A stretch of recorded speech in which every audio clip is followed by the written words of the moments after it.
everyone, and welcome back to yet another edition of the Sussex Crash Report, or, hey-oh, what I like to call it, the days of our Montecito lives. That is correct, and we have got a hell of a show for you today because, yet again, our two dastardly duo heroes, well, they couldn't sit still, could they? No.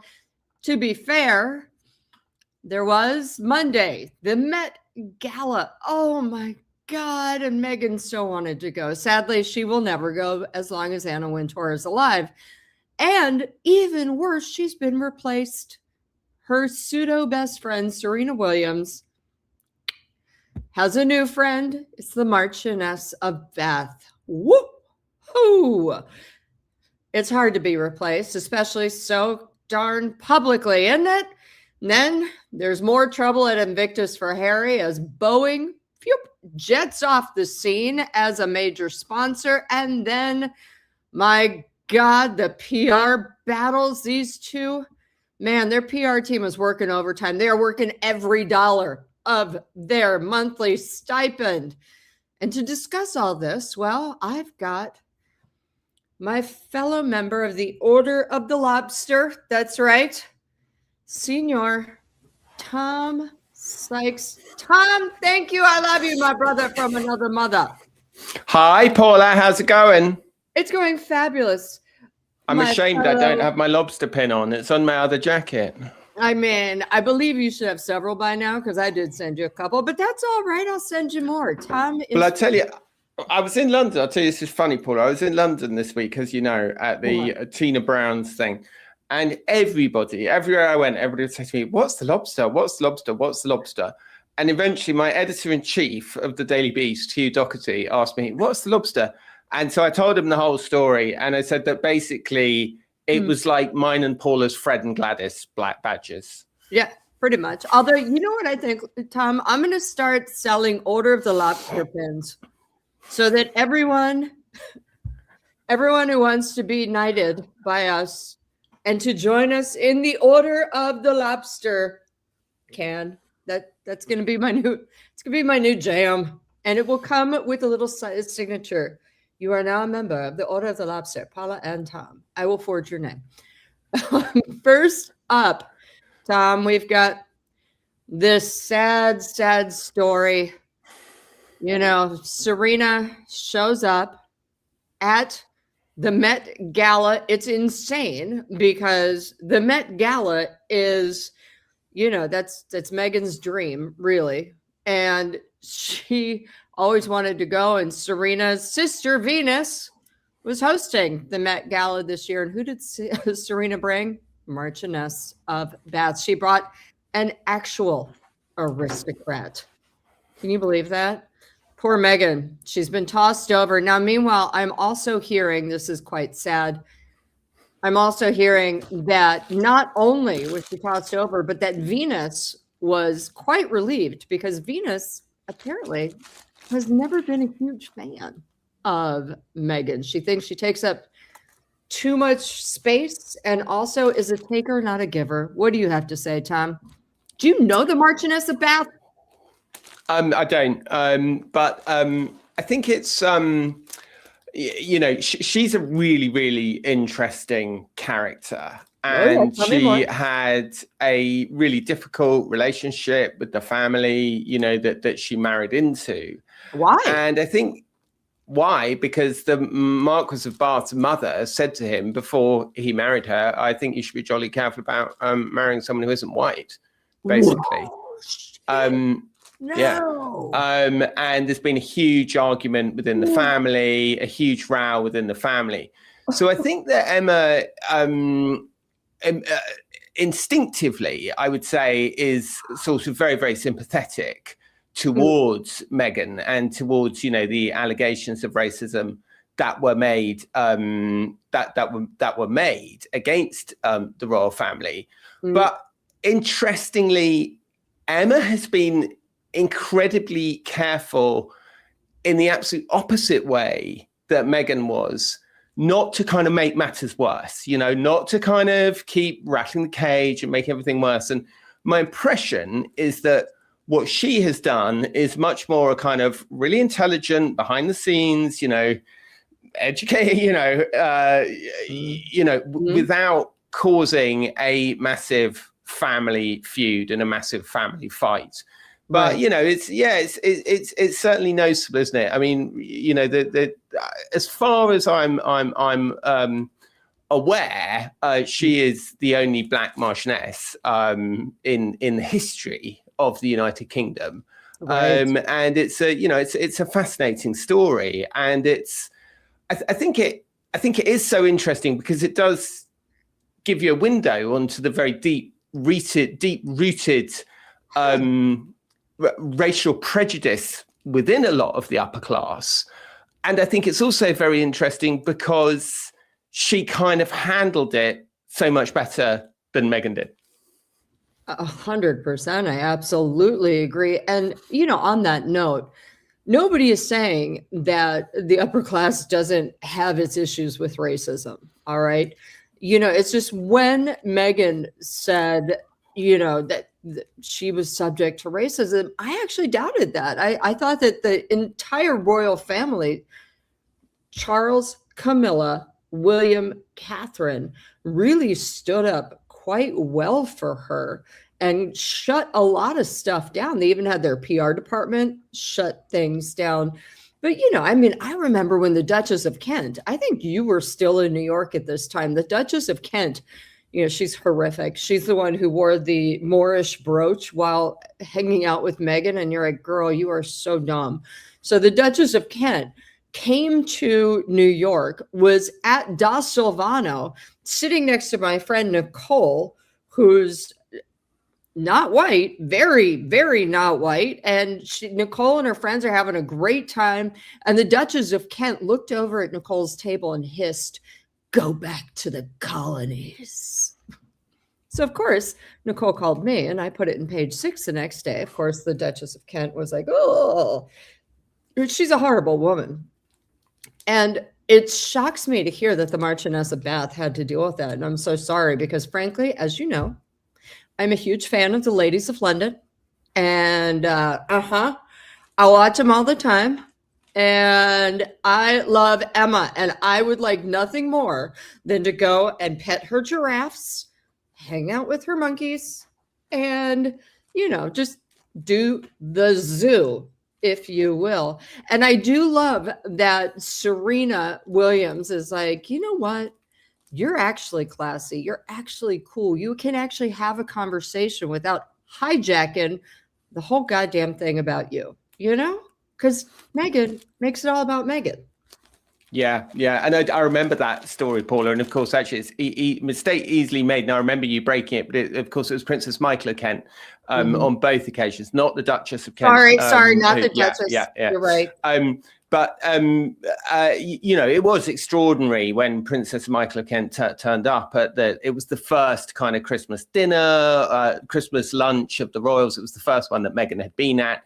And she wore this kind of Blackamoor badge. I mean, she just said, "Oh, sorry, it's dreadful accident," which, look, I think that the bigger issue for Meghan and for the royal family when it comes to this whole issue was, is the appropriate response to that to go on Oprah and randomly incriminate an entire family by not saying who the person is? I mean, I think that's kind of the bigger issue. But the relationship with the Williams sisters is super odd, isn't it? Because it's like at one moment, they're besties and they're showing up and they're appearing on the podcasts and all that kind of stuff. And then, but that chocolate thing the other day was super weird. The chocolate thing was crazy, wasn't it? Oh. And it was like, maybe you're not quite as invested in this relationship as the other person is. Well, I think it's always because when Meghan gets bad publicity, she's like, Serena, can you come hang out? Can you, I'm going to go show up here. Everyone, of course, remembers that Meghan brought Serena to Santa Bali polo match and messed up the whole thing. And I think Serena was just horrifically embarrassed by it all. You know, she was like, wait, I thought I was just doing a friend of fate. Oh my God. I thought it would be fun. Oh, I'm stuck in the middle of this crap. You know, and Venus, meanwhile, the whole time was like, yeah, I told you, girl, because you'll remember last summer, Venus's bachelorette party. You know who wasn't there? Meghan. Guess who was there? Dara Huang, also from Ladies of London for the first 3 shows until she realized she came off like a huge bitch, was like, I'm not doing this, and ran. Good for her, although she shouldn't have done it in the first place. However, that is, yeah, I think Venus has always been like, yeah, she using you, girl, see ya. And I think Serena's finally coming around. So once more for the cheap seats in the back, you guys, boom. That's right. Marchioness of Bath invited to the Met Gala. Meghan, no. Now, before we move on to our next subject, I would personally like to thank Christine Gilbert and Shannon Hannaford. Thanks, you guys. I appreciate your super thanks. Super fans. I'm super fans of you guys, too. Appreciate it. All right. Next up, Tom, we've got, that's right, the Invictus Games. I mean, I've been following this for a couple weeks now. I know you're doing some digging into it as well, but Boeing was a major sponsor of Invictus Games 2023, 2024, 2025, and no more. What do you think that's about? Well, I think that Boeing, you know, as a company, has long been, you know, the target of a lot of ire, obviously, because it's such a, you know, it's such an important and iconic part of the American economy. And I think that, you know, like anybody, they're thinking, do we really want to hitch our wagon to Prince Harry?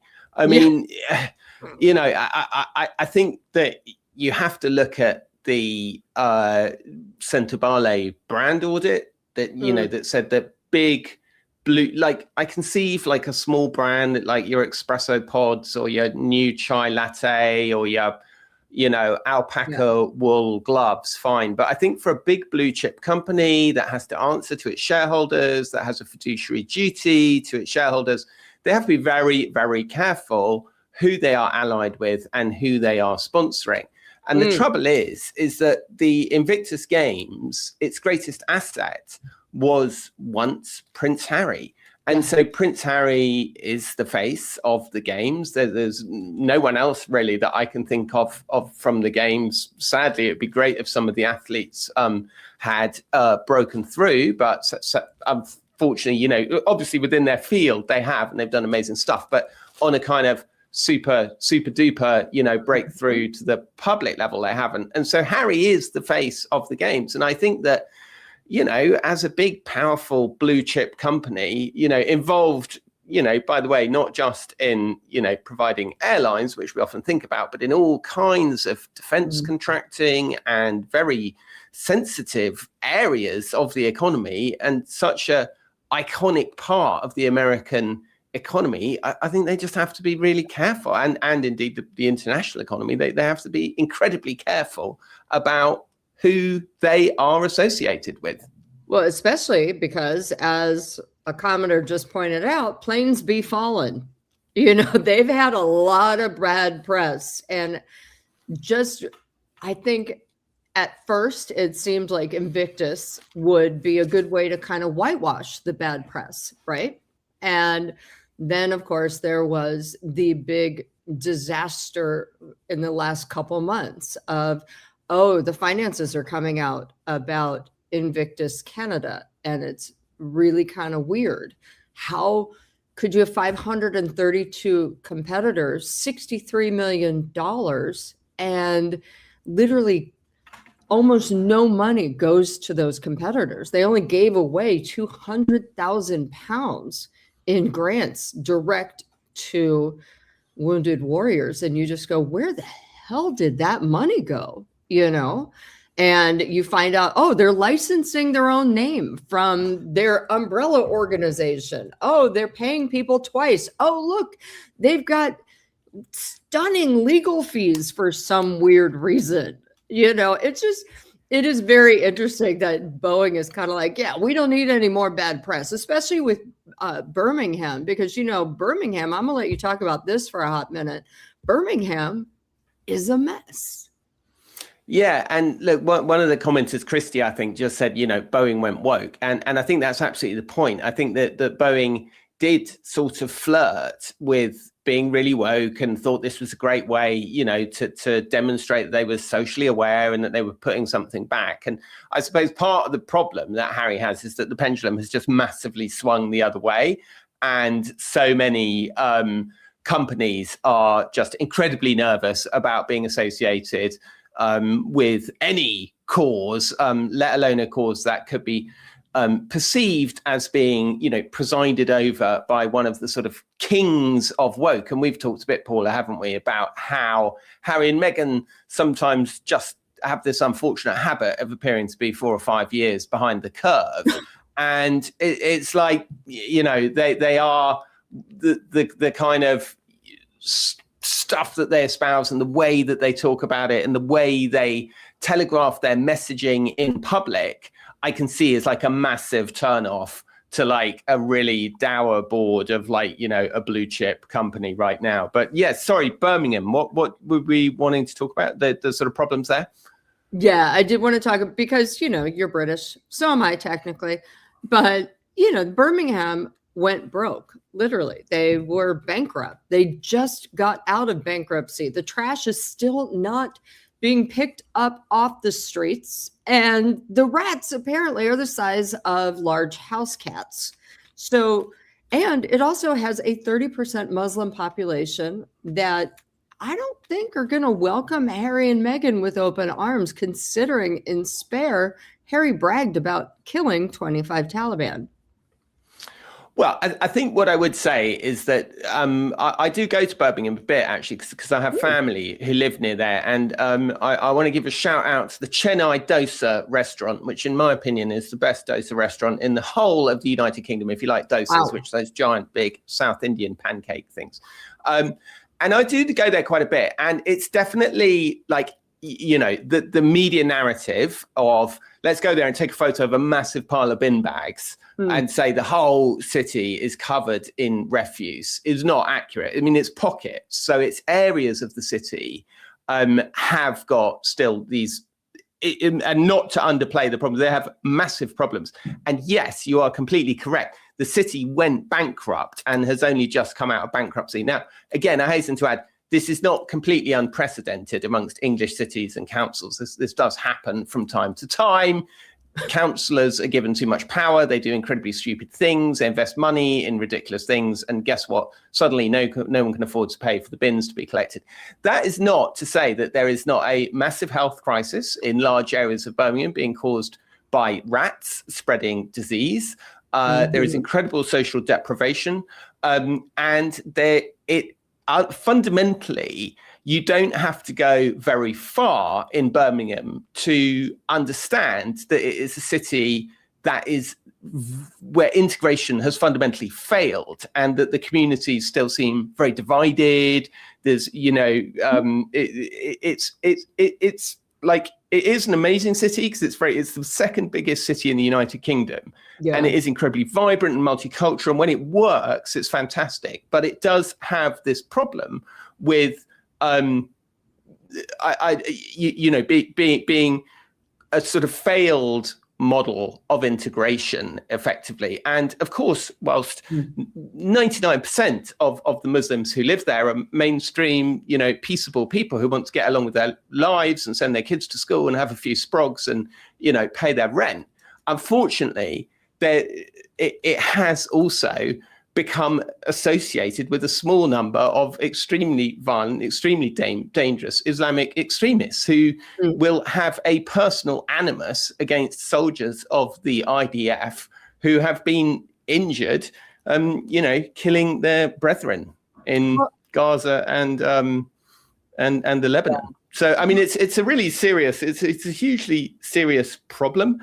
And, I think there's an argument to be made that Harry was perhaps quite selfish choosing Birmingham as the venue for the Invictus Games. I think it is.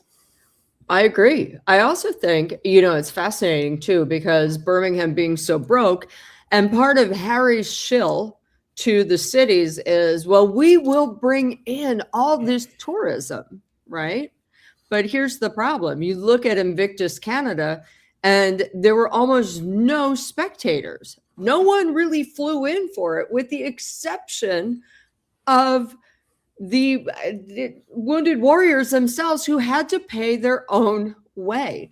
And I'm not sure that Harry thinking that the Invictus Games are kind of like the Paralympics or the Wounded Warrior Games, I'm not sure what the actual boost to the economy is besides giving it lip service. So how are they going to get all this back? I just don't know. And I don't know if do you think people in London are going to want to travel to Birmingham for the Invictus Games? No, I don't. And I think that, typically the opening ceremony where they'll have a big star will attract a big crowd. And then after that, you're down to a handful of people watching each event. I've spoken actually to a number of councillors in Birmingham and about the games. And they sort of universally are like, A, we've got bigger fish to fry, but B, like no one cares. Like no one's interested in this. But I think that might change if it emerges that it ends up costing the city a lot of money, as you say, because of the city's financial state. And there is a massive there is a massive political issue in Birmingham. There was recently this football match there. Tel Aviv Maccabi were playing a game there, and obviously the some of the more extreme Muslim Islamic citizens of the city were not keen on having them there. There was this kind of weird fix-up done by the police to stop the fans traveling, to stop the local fans coming into the state. I mean, it was like a real mess. It was a real political problem. It ended up with people being fired, people resigning early, et cetera, et cetera, et cetera. So it's going to be a phenomenal mess. I think it's fair to say. Even now, you can see it is going to be extremely difficult to square all these different circles. And I just think that the Invictus Games just feels like, it's going to reach a point, isn't it? I mean, they're obviously going to get through this 1 year to go event, and they're going to get to 2027. But I find it really hard to believe that Harry's still presiding over the organization in 2029. Do you know what I mean? I just actually, by the way, it's funny that you say that, because I have been hearing from a lot of people that, and the quote was, "We'll just get through these games and then we'll deal with it." But a lot of people are just kind of gritting their teeth and just like, let's force this through. And then boom, it's going to blow the hell up. However, again, Tom, the big thing about Boeing is in Canada, they had 44 sponsors. And so the government is supposed to provide half. Sponsors and individuals are supposed to meet and or exceed.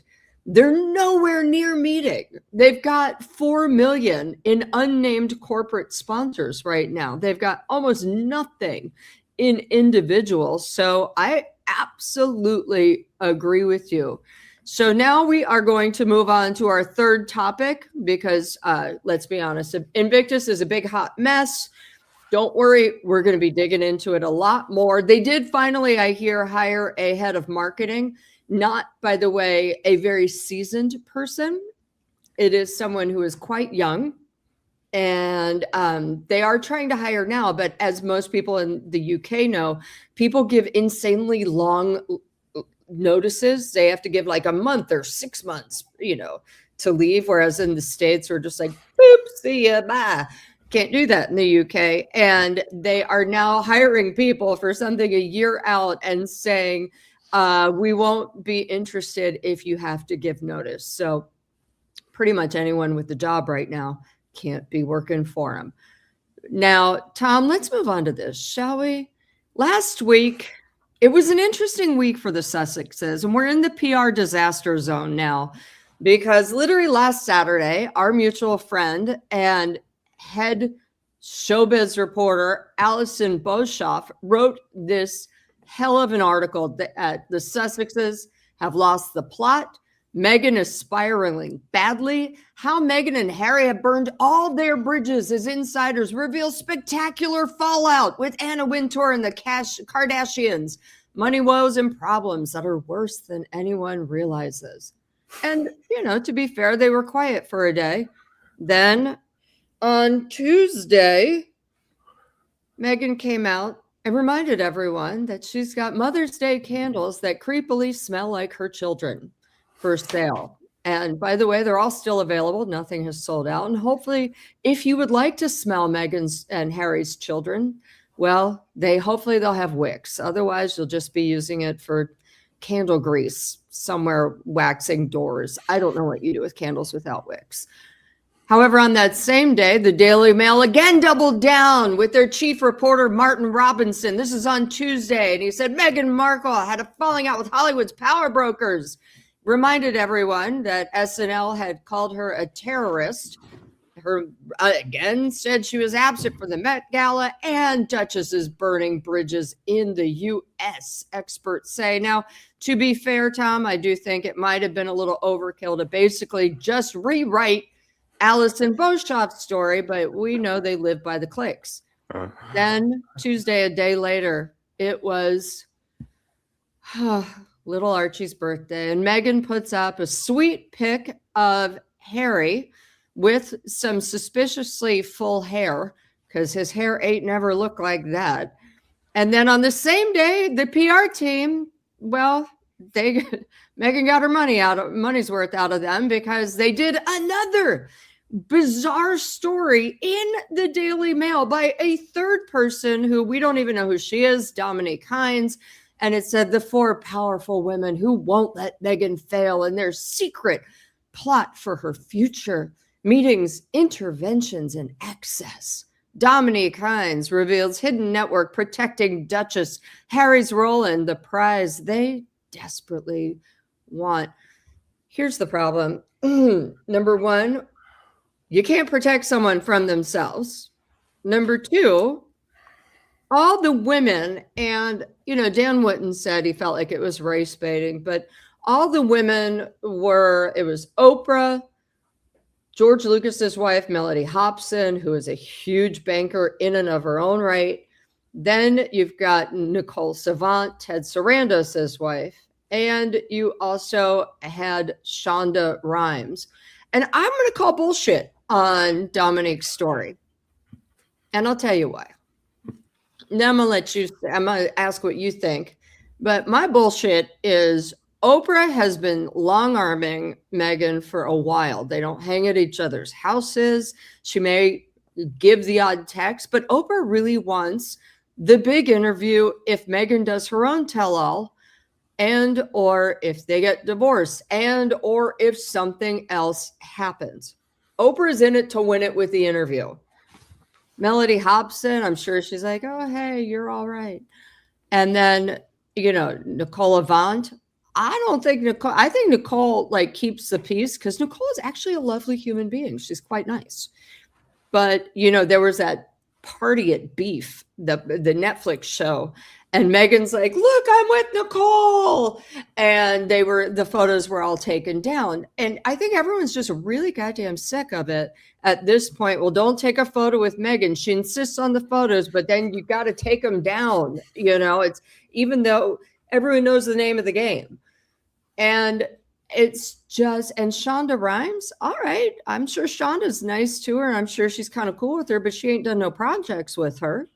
And I'm annoyed with Dominique's thing, because it's like everyone, black women for the black woman. Well, yes, of course they want to support her, but I think they find it, I think they find it impossible. And also, what is their plan? There is no plan. What do you think? Well, it just made me so glad that I don't work at the Daily Mail anymore, because they always do this. They run one story and then they run another story by someone else saying the opposite thing to make the first, because the Daily Mail loves the culture of everybody, all their own writers feeling paranoid for some reason. I have no idea why they do it. Well, they also love a quote unquote exclusive, but yeah.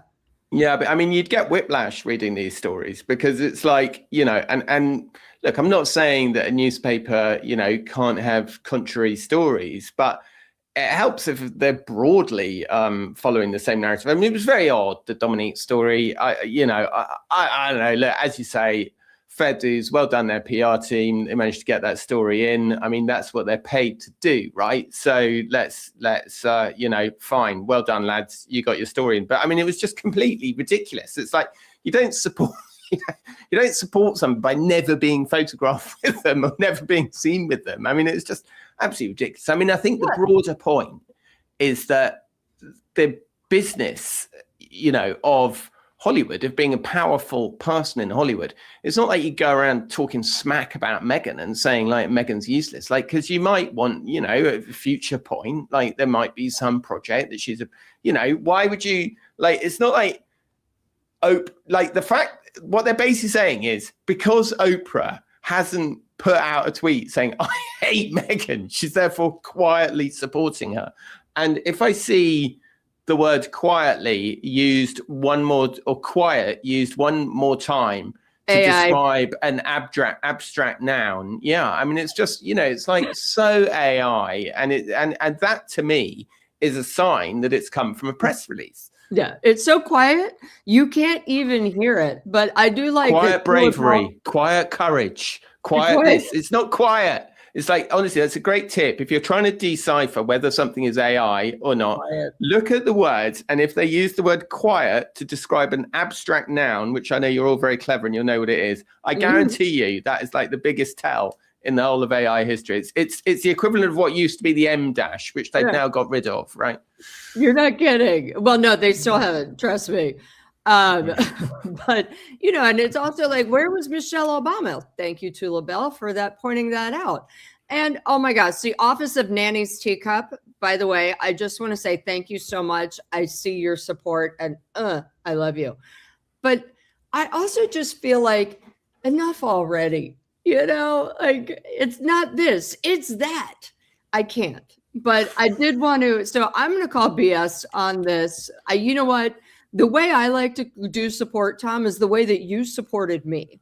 And all these people out there, if you don't know this, one of the only reasons I am on YouTube right now is because of Tom Sykes. Because the guy called me up and said, let's do this. And then immediately said, oh my God, you're great. We're doing this all the time. You're my new co-host, bling, blah, blah. And I was like, what? I don't know YouTube's. But so if you love me, you thank Tom. If you hate me, you can send him a bird, if you know what I mean. But that's how you support people. You show up, you literally get people working with you. You don't just give lip service. And these people, I don't think are even giving lip service. If anything, I think Nicole Avant is just a really nice lady. And she's the one who's been really nice, But I do want to end this now. Hold on, you guys, with this last lovely treats. Hold on. Because this is one of my favorite things that someone sent me last week. And it was now being sold in London stores, London pet stores, are Harry and Meghan chew toys. Because people are really hated when others will pay money to see their dog rip them to shreds, or in the case of Doug, hump them to shreds. Doug is a problem. What can I do? I love him so much. But he has no balls. He's still very active. I mean, it's very interesting that, Paula, isn't it? That chew toy thing, because I mean, I've always wondered this, like, if you walk around those, because I imagine that's from the tourist stands around kind of the Houses of Parliament, and where there's a lot of them, and Trafalgar Square, and the big tourist places in London where they sell all these novelty gags and this novelty stuff. And there was a time where it was like you might have been able to get a Prince Charles chew toy, you know, once upon a time, because don't forget that Prince Charles's popularity rating after Princess Diana died was 4%. And that is thought to be the lowest popularity rating that's ever been recorded for a member of the British royal family. I think that Harry and Meghan are so unbelievably unpopular that it's almost like the only thing that's still kind of keeping them in the headlines and in the attention, because there's one stage worse than being a chew toy, which is just not even being on the tourist stands at all. Yeah, so that's true. I think that they are really, really now in the complete last chance saloon. If they actually want to try and rehabilitate their image, and you know, they are the absolute illustration of the expression, you know, it's a marathon, not a sprint. They went off at a sprint. They signed these enormous deals with their hundreds of millions of dollars. Everything was marvelous, but the longevity, they just didn't think about the longevity, and they didn't think about the long-term game. And it's incredible to think how quickly actually the last 6 years have gone, and how quickly the next 6 years will go. I mean, can they go any lower? Yeah, I mean, well, it's really interesting, isn't it? I mean, if you were advising them, Paula, I mean, what would you say? Because someone asked me this the other day, and I mean, I'll tell you what I said if you want. But I mean, if, like, you know, and I know you wrote an open letter in your column in the Times saying what they should do. I mean, is there any way, and I know I'm going off beam here, and I know it's your show, and I shouldn't be interrogating you, but is there any way you think that they could redeem this, or is it just so wrecked? Is it just so poisoned now that it's irredeemable? I think it's completely ratchet at this point. It's just like, oh my God. However, yeah, I do. I think, but they would have to go away for a year. And during that year, they would have to do things like, I don't know, show up and volunteer every day with a charity that they really love. If this is how they want to spend their lives, show us that it's not just a photo op. Show, you know, or don't show us, just go do it. Do something you love. If charity is what you really love, then guess what, Harry? Work.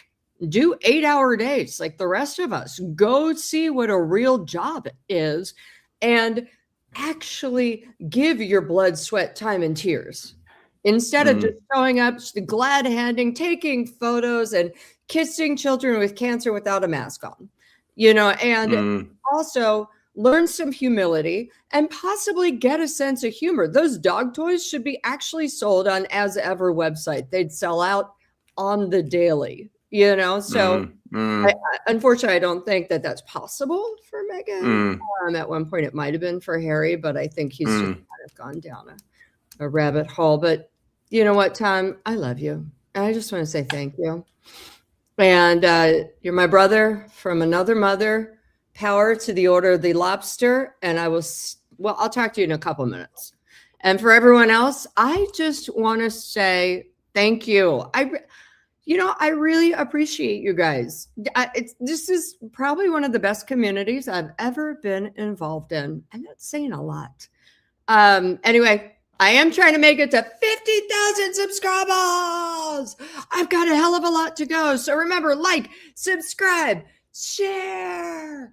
And if I didn't get to your comment in the live chat, just throw it in once it posts. And I will, of course, get to it because I appreciate that you comment and give your time. And so I will give my time back. Thanks, guys. Remember, if you want, go to my Substack. It will arrive in your inbox. All the latest celebrity, royal exclusives that you can bear. And you'll know it first before everyone else. All right. Thanks.